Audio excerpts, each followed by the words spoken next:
Cultural Diplomacy Case Studies, Japan and Asia. What I'd like to do in this lecture is outline for you two case studies, quite different case studies, of how two countries in Asia have embraced cultural diplomacy at different times and in different ways. And I want to focus on Japan and China, actually within the Asian continent, and then I'm happy in the discussion to also continue if anyone would like to speak also South Korea and also some of the region and countries who have also had some very interesting evolutions when it comes to cultural diplomacy. What I'd like to also do is use this opportunity to discuss a few other terms with you, namely also civil society. We've made reference to civil society a number of times in the previous lectures, but I want to try to get a little bit more clarity about actually different forms of civil society, which becomes relevant in particular for Japan. China, as many of you know, is actually the fastest growing cultural diplomacy institution in the world with the Confucius Institute. So it's interesting to see today also how China is really embracing culture in a much more serious way than almost any other country in the world. So I'm very much looking forward to the chance to exploring this with you, and then in the discussion and the opportunity for dialogue to hear also your own experiences and comments, also based on the articles, which hopefully you've read also as some background. So let's begin right away with Japan. So first of all, in terms of Japan, I made reference to this in my earlier lecture. In the 1970s, the Japanese government realized they didn't have a civil society and they also didn't have a cultural diplomacy. And pretty much out of the blue, 1972, they created the Japan Foundation. And they also tried to create civil society. So let me take a few moments to just discuss civil society, and then I'll come back to the Japan Foundation. We also had a chance, I believe, in the earlier lecture to discuss a little bit the development of civil society in different settings. And I'd like to give you maybe 4 different examples. Civil society in the United States, civil society in Turkey, civil society in Japan, and let's say civil society in conflict regions or countries that are undergoing transition. There are, for me, 4 different categories of actually how civil society can emerge in very different ways and also have very different rules when it comes to working with governments or without. First of all, the USA is essentially the cleanest example for me of civil society because it was really, I think, grassroots in nature. As we all know, the United States in general, Americans pay very little for taxes, but as a result, they also get very little back for services compared to Germany or some of the European countries. I think there in Germany is the best example. When you're unemployed, you have a pretty good life in the sense you have enough money to live, you have your own apartments, you have a color TV at home, cell phone, maybe even a car. So it's really amazing. Healthcare, of course, retirement, things that are quite exotic to an American, where really it's very often not the case. As we all know, healthcare is a big issue, but in the media recently. So therefore, in this context, I think that's really where civil society was born. Basically, American citizens coming together and saying, look, we've got to work together. We've got to take responsibility ourselves as citizens, as members of civil society, to try to help counter some problems that we're facing and help counter some challenges that our fellow neighbors are facing. And that's really, I would argue, how civil society began in the USA. This idea of citizens coming together to help other citizens. So what I said, it's a clean example in the sense really it's usually done with good intentions. Citizens really without political agenda, without other forms of agenda, coming together to try to help other citizens.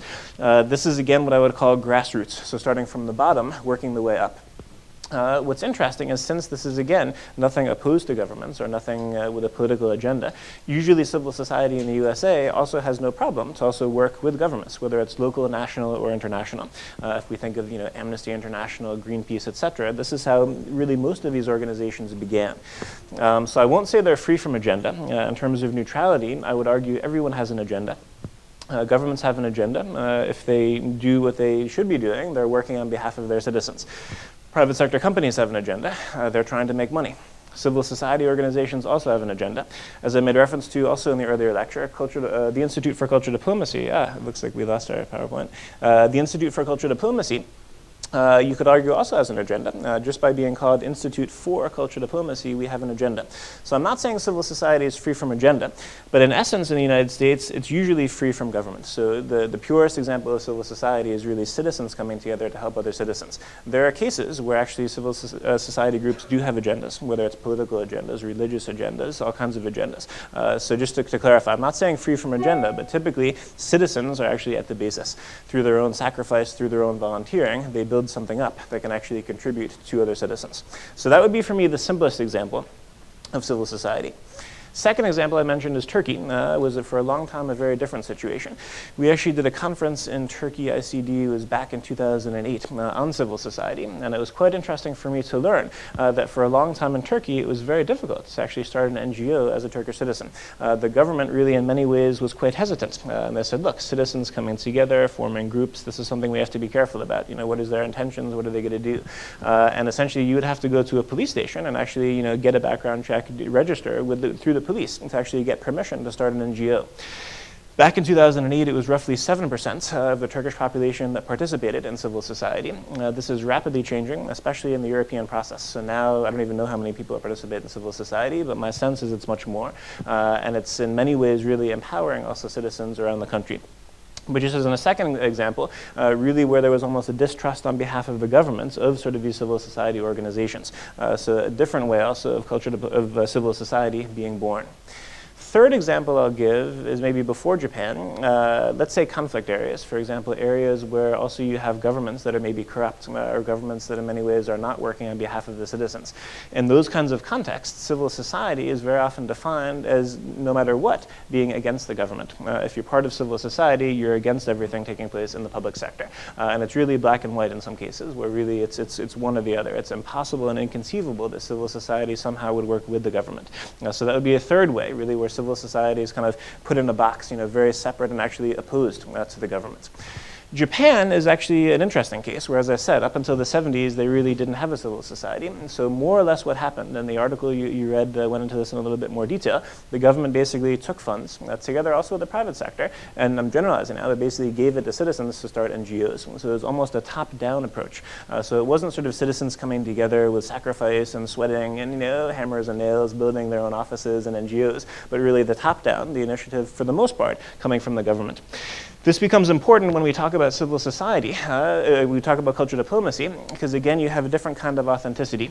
My main thesis of civil society is that if it is something that comes from the people, if it is something that really comes through sacrifice, volunteerism, hard work, etc., of citizens, those projects tend to be more sustainable than the projects that are coming from the top down. If you have sort of money handed to you, I would argue you're not going to appreciate that the same way, you're not going to have the same level of commitment than if you really worked hard 2, 3, 4 years building it up from scratch, such as ICD, for example, which I was mentioning to some of you before. We started from scratch, and I think their NGOs in general, I think, should be grateful for that experience.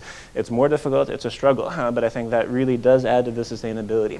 If you can, do it as with Greenpeace when you're 2 people and survive, then of course when you're 20,000 people, you're going to have that reference point. So I think I'll come back to that later when I talk about target audience of the Japan Foundation, but I think that's an important factor that makes the case of Japan quite unique in developing their cultural diplomacy. So first of all, just as background, I wanted to outline those 4 different kinds of civil society emerging. And in this case, as I said, it was in the 70s in the case of Japan. Now I'd like to go into a little bit of detail of the Japan Foundation. I won't go into tremendous detail because most of this was in the reading, which was actually a chapter also of our book. So let's see if the PowerPoint is cooperating again. Here we go. So let's first of all experience a little bit the Japan Foundation, and then I'll tell you more facts about actually the agent, the agenda, the vehicle, and the target audience. So first of all, this is a typical concert funded by the Japan Foundation, Arigato concert.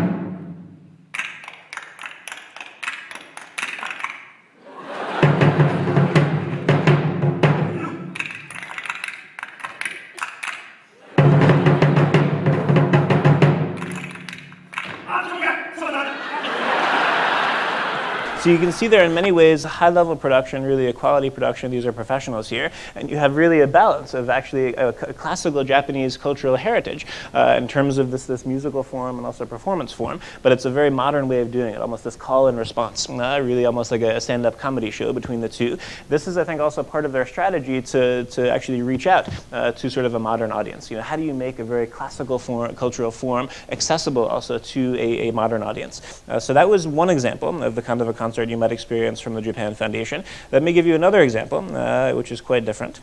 Here, the Confucia Company at the Japan Foundation Japanese Language Institute in Kansai, 2009.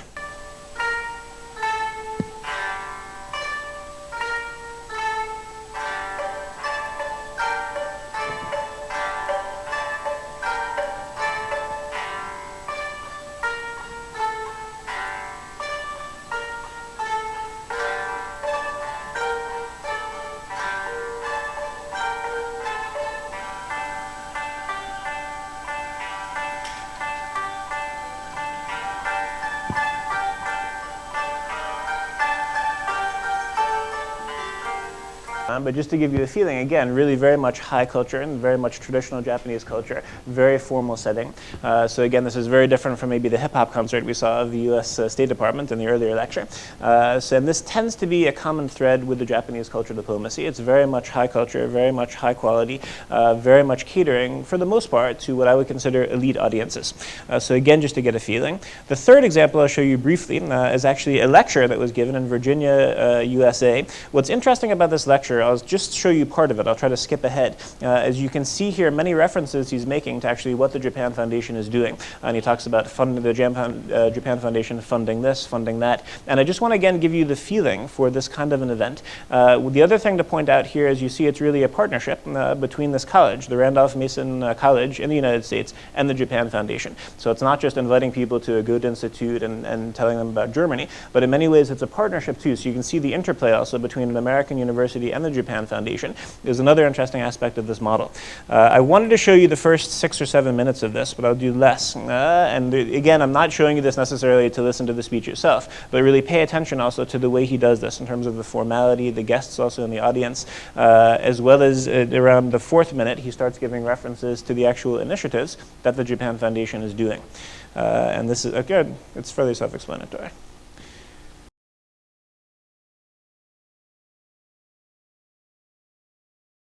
Good afternoon, and welcome to the 2012 Taylor Anderson Japan Foundation Lecture here on the campus of Randolph-Macon College, Taylor Anderson's second home from 2004 until graduation day 2008.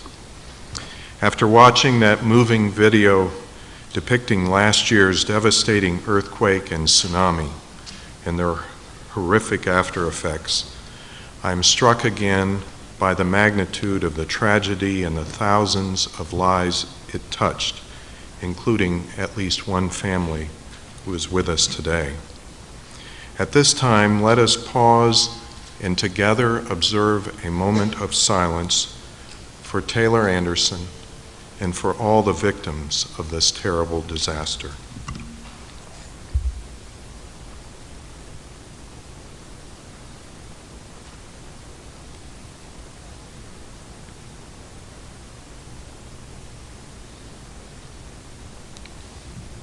Thank you.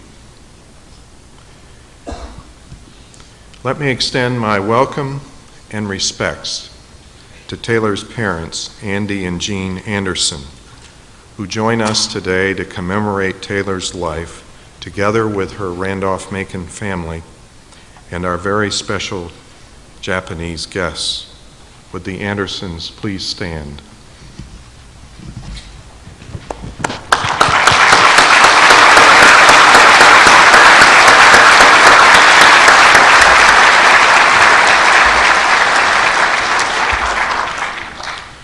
What an enormous tribute to Taylor and her legacy that the Japanese ambassador to the United States, Ichiro Fujisaki, and Mrs. Fujisaki have chosen to spend this anniversary day with us as we celebrate Taylor Anderson and remember all those who lost their lives, property or livelihoods in Japan. We are so honored by your presence. Please stand and let us thank you for being here. So the first cultural diplomacy footnote is see how they're taking actually a tragic event and using that as a way of really bonding and getting solidarity between both countries. So that's my first cultural diplomacy footnote, which can be applied in other settings as well. We are also pleased to have 28 outstanding graduate and undergraduate students from Japan participating in the U.S.-Japan Council's Knowledge Investment Program, joining us from Washington, D.C. this afternoon.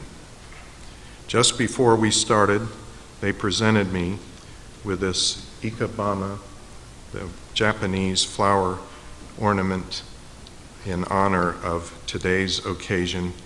Would they please stand and allow us to thank them for being here?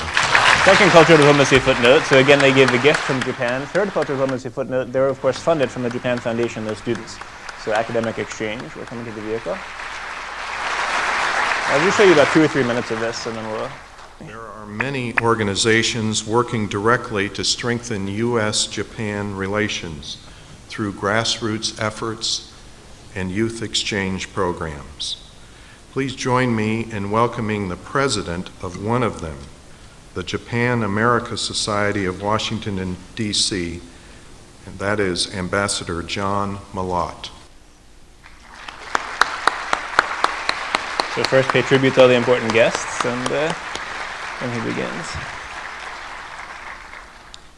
Finally, I would also like to thank the Japan Foundation Center for Global Partnership for their wonderful and most generous memorial gift to Randolph-Macon College in Taylor Anderson's memory.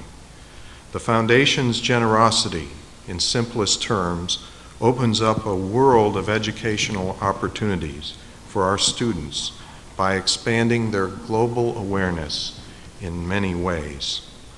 This year, funds from the Japan Foundation are being used to sponsor today's lecture and to fund summer language instruction in Japan for one of our outstanding students, Amy Donovan, class of 2014.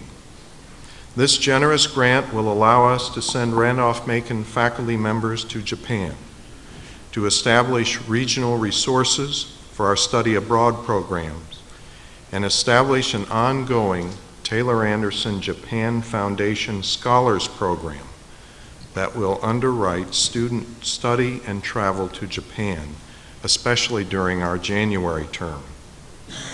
In addition, this gift has enabled us to create the Taylor Anderson Japan Foundation Japanese Scholar in Residence program at Randolph-Macon that will greatly enrich the breadth of our Japanese language offerings. With the introduction of our new Asian Studies major, enrollment and interest in all things Japanese have exceeded our greatest expectations and our current resources. And Andy and Jean, I know that Taylor would be proud to have so many students interested in the areas that she was here at Randolph-Macon. So the Taylor Anderson Japan Foundation Japanese Scholar in Residence program satisfies a very important educational need at RMC. The opportunity to partner with the Japan Foundation is strengthening Japanese studies at Randolph-Macon College while honoring the life, work, and generous spirit of Taylor Anderson. The Foundation's outstanding director and former Consul General of Japan in Denver, Colorado, Kazuaki Kubao, and his wife have traveled from New York City to join us this afternoon. Please stand so that we might recognize and thank you. Next cultural diplomacy footnote, it's the former Consul General of Japan who's now heading the Japan Foundation, so you see the government's interplay also in the foundation. This just demonstrates for you, sort of, live, some of the ways in which the Japan Foundation also partners with American organizations. Remember this video clip when I show you a few video clips of the Confucius Institute later on. But let me now explain to you in words some of the things that we just saw through those 3 videos. First of all, and I'll go through the 4 points that I used in the other lecture: agent, agenda, vehicle, target audience. First of all, agent. What is the Japan Foundation? Briefly again, it was established in 1972 by the Japanese Ministry of Foreign Affairs, but then became a separate institution in 2003, so technically non-governmental. The foundation is coordinated from its headquarters in Tokyo and has a language and cultural centers in 20 countries.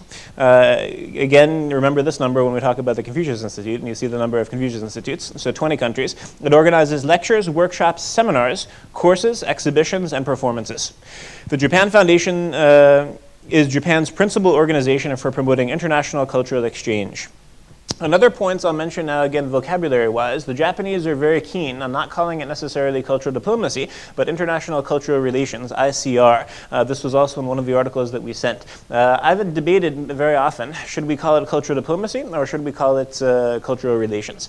The Japanese prefer to call it cultural relations because they see it as more neutral, in the sense it's just a relationship, in the sense we're looking at a relationship, trying to strengthen a relationship. The reason why I prefer the word diplomacy is it does imply, well, we do have an agenda. In the sense we're looking for diplomacy, we're looking for a positive relationship. For me, to just call it cultural relations is almost too academic, in the sense a relationship can be good or bad. By calling it cultural diplomacy does imply we actually want to strengthen the relationship, we actually want to avoid conflict. But this is something we can discuss also after this lecture. The British also call it cultural relations in terms of the British Council. There I think it's maybe a little bit deceiving, in the sense they're trying to show, again, they have no agenda and they're just working for the relations. But again, each country is dealing with this in different ways. But ICR would technically be the way that the Japanese would refer to this, international cultural relations. Second point, agenda. What is the goal of this whole thing? Japan Foundation, this is taken from their official website. The goal of the Japanese Foundation is to promote international cultural exchange between Japan and the rest of the world, to provide financial support for a range of international cultural programs, some of which you just saw, to deepen knowledge of Japan and encourage mutual understandings between Japan and other countries, the promotion of cultural arts exchange, the promotion of Japanese language education, and intellectual exchange. So it's actually pretty good. I mean, if you look at this agenda, which actually dates from 1972, I consider it as fairly modern. I mean, basically what the Japanese did in the 70s is they researched what everyone else was doing. What are the French doing? What are the Germans doing? What are the Italians doing? And they made their mission statement. For me, it's quite modern. The French, as I said, very much you see this exception culturelle de la France. They're really trying in many ways to really promote, almost in a propaganda sense. Here, aside from the last point where they declare the promotion of Japanese language, it's actually really about facilitating access, facilitating exchange. We see here language education is the one thing, but then intellectual exchange, promotion of cultural arts exchange. So they don't say promote Japanese culture, but promote the exchange of cultures. To deepen knowledge of Japan, encourage mutual understandings between Japan and other countries. So again, for me, this agenda is relatively modern, even though it dates already from the 70s. And I think in many ways, they got it right in terms of the mission. The execution of this we can come to in a moment. But that would officially be the agenda as the Japan Foundation declares it. Third point, vehicle. So in terms of art and culture, the Japan Foundation organizes events and activities related to the performing arts, visual arts, film, and publication. For example, since 2004, the Japan Foundation in London has organized a Japanese film program in close partnership with distinguished film venues and program advisors in the UK. This is, again, another strategy for culture diplomacy, going to actually the local situations. The Americans also have been building what they call American corners, which are actually within libraries of other countries. So instead of having an American space, they go into a local space. I think it can be a successful strategy. Japan Foundation does that as well in the UK. Japan language education, training courses for teachers, production and distribution of teaching materials, and language courses and events for students. Thirdly, Japanese studies and intellectual exchange, grants for both organizations, such as the university we just saw in the video, and individuals, such as the exchange students we saw in the video, working in the field of Japanese studies or wishing to carry out intellectual collaborative projects like conferences and workshops. Programs must, and this is from the Japan Foundation, address common global problems, increase understanding and tolerance between nations, and contribute to the development of a more open and just society. So this is interesting. You see here they do have an agenda, but again, I think it's an interesting one. We were talking in the earlier lecture about living in an interdependent world, and here they seem to really be acknowledging that, in the sense they don't want to necessarily address Japan or address the USA. They want to address common global problems. So I think, again, a fairly forward-thinking mission.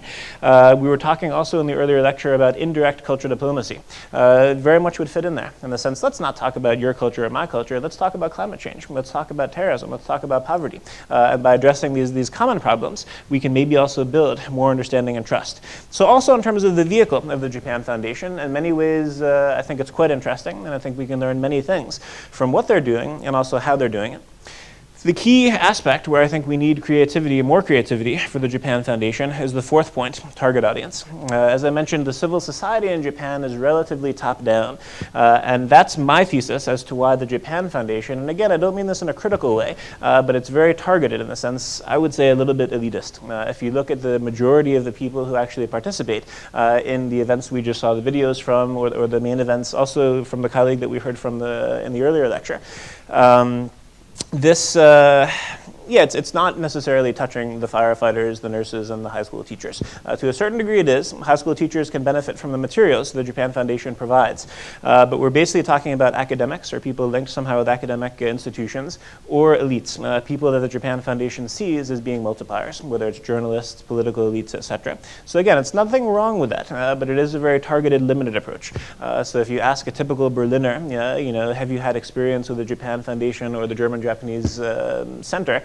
Probably they wouldn't have. So I think there, I present that not as criticism, but as an opportunity. I think if the Japan Foundation would actually open up and maybe partner with local NGOs in the cities where they're working, wouldn't necessarily cost them more, but it might allow them to actually reach even more individuals, especially the cross-section of civil society. And obviously every relationship is different, but Japan and Germany do share a very unique history, and I think in many ways there would really be a benefit for having more discourse about easy issues as well as about difficult issues. One point we discussed also in the earlier lecture, reconciliation. I think Germany in many ways has really grappled with their past. I mean, if you look at the monuments, if you look at all of us who learned anything about German history, we learn about the Second World War, again and again, very, very present. And I think there Germany can really be commended for having really made an effort not to run from the past, but really to grapple with it, to present it, and to really include that as a very active part of their current identity. I mean, if it's hard to move around Berlin without some sort of a reminder. The street where I live in Berlin, they actually have signs on the street showing you actually the professions of the Jews actually that used to live on that street that were either killed or sent to concentration camps. So really a constant, very present reminder. In Japan, very different. As we know, Japanese culture in general is very different about apologizing. They don't apologize the same way that they do in the United States. In the United States, they say that you're sorry for everything. If you're in a supermarket and they don't have some product that you want, oh, I'm sorry, we don't have that. But if you go down the street, you can get it here and there. So I think the U.S. is really an apology culture. In Japan, that's not so much. And again, I don't mean this as criticism of the Japanese, but I don't think they have actually made the same efforts to grapple, in particular with that moment of their past, around the time of the Second World War, but also beyond that. So again, I see that as an opportunity. I think if Japan were to take proactive steps and to deal with that in an open and a transparent way, a variety of ways, with civil society or beyond, that could also actually build greater trust with the rest of the world, and also with the region in which it finds itself. So I just present that as maybe a possible to-do list for the Japan Foundation. So again, I don't want to go into tremendous detail here. Most of the details were in the article, but I wanted to highlight for you the key things that I think are interesting and also unique. The way that cultural diplomacy was developed in Japan, and also the kinds of strategies that they actually developed already in the 70s, which in my opinion, for the most part, are actually still very valid today. And also, for the most part, it's hard to find any controversy about Japanese cultural diplomacy. Confucius Institute, as we'll see in a moment, is a different case. But I think here, more or less, if you Google it, if you do some background research, it seems like the Japanese, it's more or less accepted. It's welcome, the work that they're doing, whether it's universities, etc. And in essence, I think because of the humility of their mission statement, which is really more about exchange as opposed to promoting certain visions of Japan, that allows it to make it a little bit easier for them. So those were the key points I wanted to underline in talking about the Japan Foundation, which I think, as you can see, very different developments than some of the other examples we dealt with. So what I'd suggest we do now is move to the second example that I'd like to include in this definition, which is China.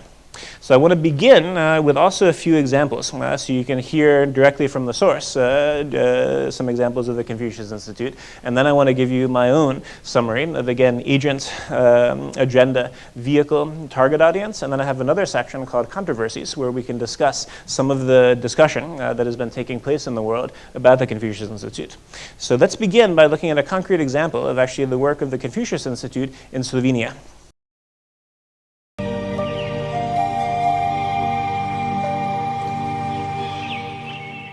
卢布尔雅纳孔子学院于2010年在斯洛文尼亚成立，是一家以推广中国语言和文化教学为目标的非营利性组织。斯洛文尼亚是一个有200万人口的小而年轻的国家，它处于阿尔卑斯山和地中海交汇地带，具有特殊的地理位置。境内具有神秘的喀斯特高原和广阔的潘诺尼亚平原，就像文学家笔下描述的那样，它仿佛是特里格拉夫山峰脚下的天堂。我认为在斯洛文尼亚建立孔子学院是一件非常有意义的事。目前斯中两国之间的友好关系日益增强，相信在未来，尤其是我们两国建立外交关系20周年之际，会有更多的精彩活动举办。卢布尔雅纳孔子学院在中国国家汉办的监督下运行，目标是面向斯洛文尼亚学生、公司和社区居民推广汉语和中国文化。在全球超过300所孔子学院中，卢布尔雅纳孔子学院依托卢布尔雅纳大学经济学院，本着跨地区经济合作的目标，成为帮助斯洛文尼亚商界寻求中国机遇的斯中商务桥梁。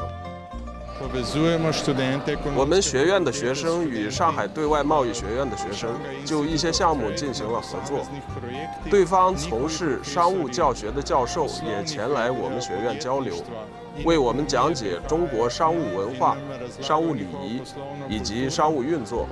我必须强调的是，在这样的基础上，孔子学院虽然只成立了1年，但是已经实际地向预定目标前进。我相信孔子学院在未来会有更好的发展。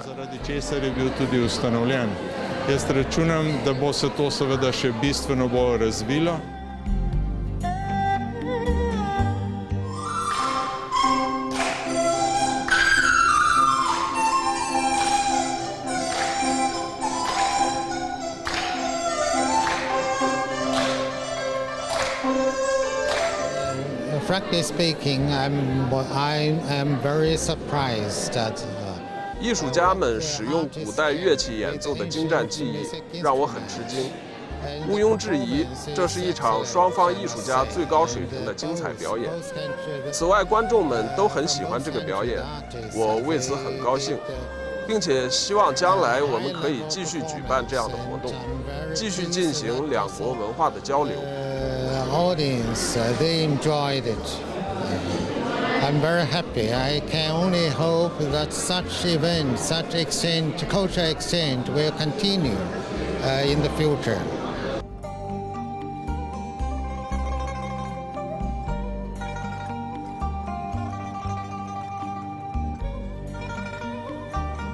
Okay, and then the final thing I just wanted to show you again to give you a flavor for one of their cultural performances is this is a gala event they did in Helsinki.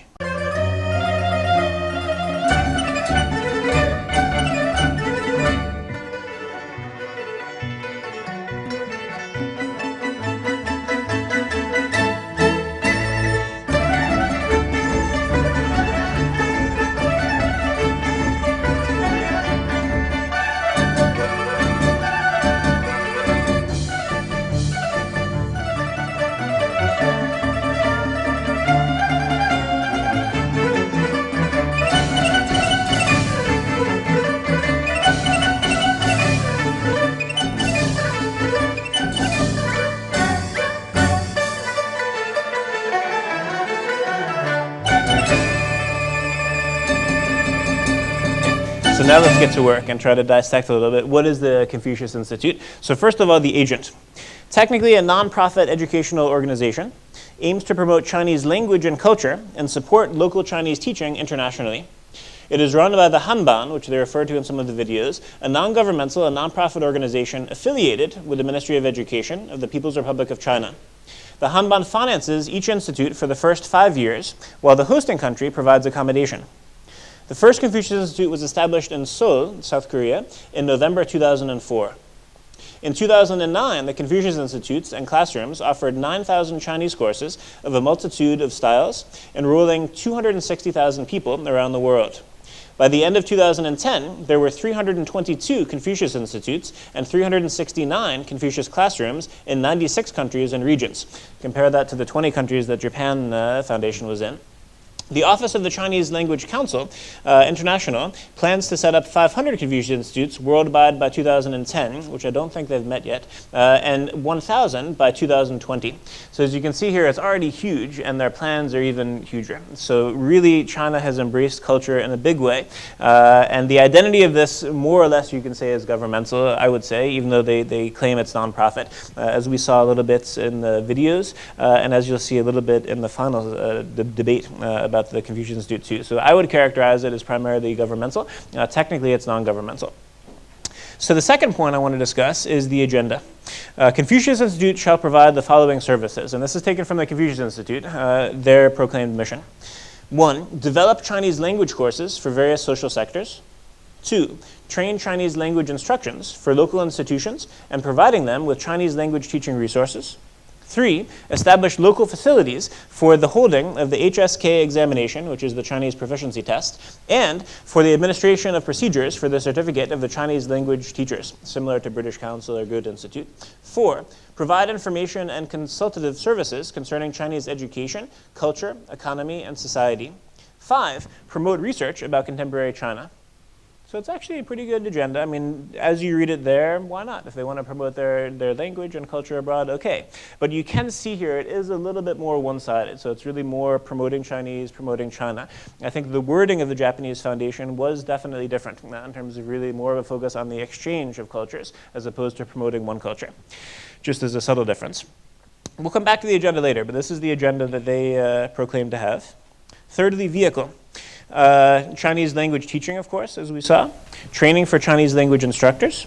Chinese language teaching resources. So they actually provide materials and resources for schools from high school all the way up to university and beyond.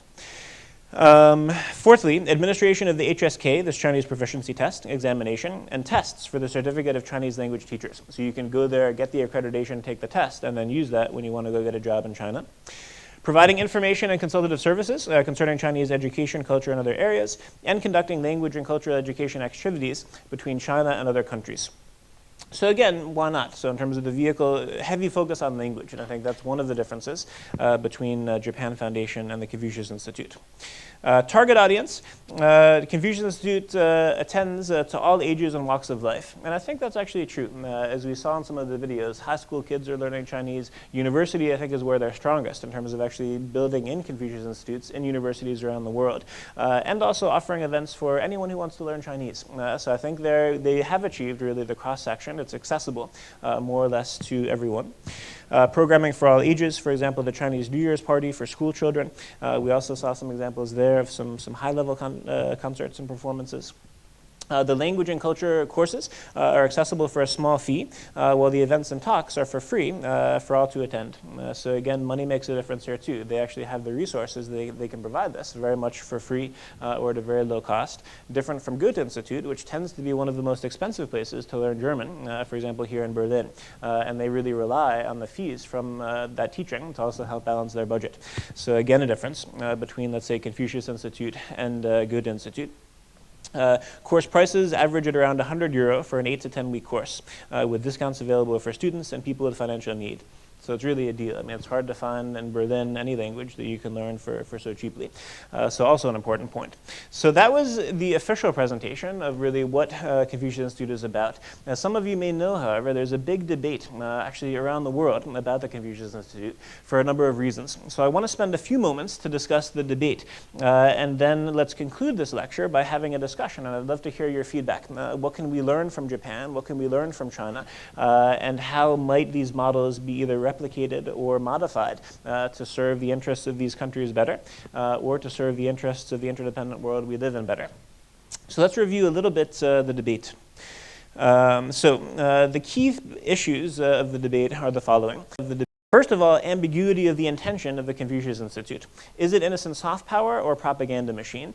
Everyone is always curious, what is this really about? Why is it, as you compare China with Japan, that China has so many Confucius Institutes? Why is it they want to build 1,000 in such a short time? Is it just for the good of the world, soft power to, give people access to the Chinese language? Is there another agenda? First point. Secondly, accusations of censorship, restricted academic freedom, and political surveillance. We'll come to this later with an example from Stanford University, where actually the Confucius Institute has been accused, and it's actually been proven that they've done this, that they actually tried to influence academic curriculum in exchange for money. So essentially, we'll give you so and so much money for your university. However, when you're teaching Chinese history, Tibet, a few other things, why don't we leave that out? And we'll come to that a little bit later. So censorship and actually trying to intervene the way that actually Chinese history is taught. Thirdly, lack of domestic school funding while financing abroad. So sort of this human rights issue. They're spending so much money actually helping the rest of the world that are Chinese. What about the situation in China? As we all know, there are many controversies about human rights, and here in particular the issue of education. What opportunities does the typical Chinese student have in a small town without industry to get education? Finally, the counter-accusation, hypocrisy on the part of similar institutions, Goethe Institute, Alliance Française, etc. One of the issues here, actually I didn't express it so well on that point, the Chinese really want to build the Confucius Institute in countries around the world. They aren't always welcoming when other countries of the world would like to build their cultural institutions in China. And there are many controversies, actually European countries, that were not allowed actually to build their cultural institute in China, where China said no, we don't want it here. So again, the sort of hypocrisy there, where they are really expanding, but not necessarily wanting always to receive the cultural institutions from other countries. So that's the summary of the key issues of the debate. Let me give you a few specific examples before we debate this ourselves. First of all, this is a quote from a Canadian newspaper. There are deeply divided views about the Confucius Institute in Vancouver. Some say it's a goodwill gesture by Beijing to teach Chinese language and culture, while others believe it's part of a plot by an emerging superpower to infiltrate and influence foreign citizens and their governments. Another quote from the same newspaper, some Canadians, as well as the Indian government, believe that China is using Confucius Institutes for a soft power influence on foreign countries to gain and exercise power, which is actually no different than many other cultural institutions, but that's the second claim. Thirdly, nominally, the institutes are just Chinese studies, but informally, they become a vehicle that the Chinese government uses to basically intimidate academic institutions to run according to their guise, and also as a vehicle for infiltration and spying into the campuses to find out what's going on hostile to their interest. So again, these are claims by a Vancouver newspaper. Let's continue. In the USA is actually a very unique debate, and so I want to give a few examples here. Hanban, a government-affiliated group that we discussed earlier, under the Chinese Educational Ministry, has spent at least $500 million since 2004, $500 million, establishing 350 Confucius Institutes worldwide and about 75 in the United States, 4 times the number they have in any other country, according to its annual reports and its website. Once confined to teaching Mandarin and traditional arts, such as calligraphy at state university campuses, China-funded Confucius Institutes are making inroads into elite higher education by contributing millions of dollars for research, sparking faculty concerns about muting criticism of China's government. The Association for Asian Studies, a leading group of China scholars with 8,000 members worldwide, decided in March it wouldn't seek or accept Hanban's support due to lack of a firewall separating China's governments from funding decisions. So again, claiming that that relationship is too close between the governments and the Confucius Institute. By peddling a product we want, namely Chinese language study, the Confucius Institutes bring the Chinese government into the American Academy in powerful ways, says Jonathan Lippman, a professor at the Chinese history at Mount Holyoke College in South Hadley, Massachusetts, not far from where I'm from. He also sits on the China and Inner Asia Council for the Association of Asian Studies. The general pattern is very clear, Lippman said. They can say, we'll give you this money, you'll have a Chinese program, and nobody will talk about Tibet. In this economy, turning them down has real costs. Stanford University, which accepted $4 million to set up a Confucius Institute, refused Chinese government demands that professors in the program not mention Tibet.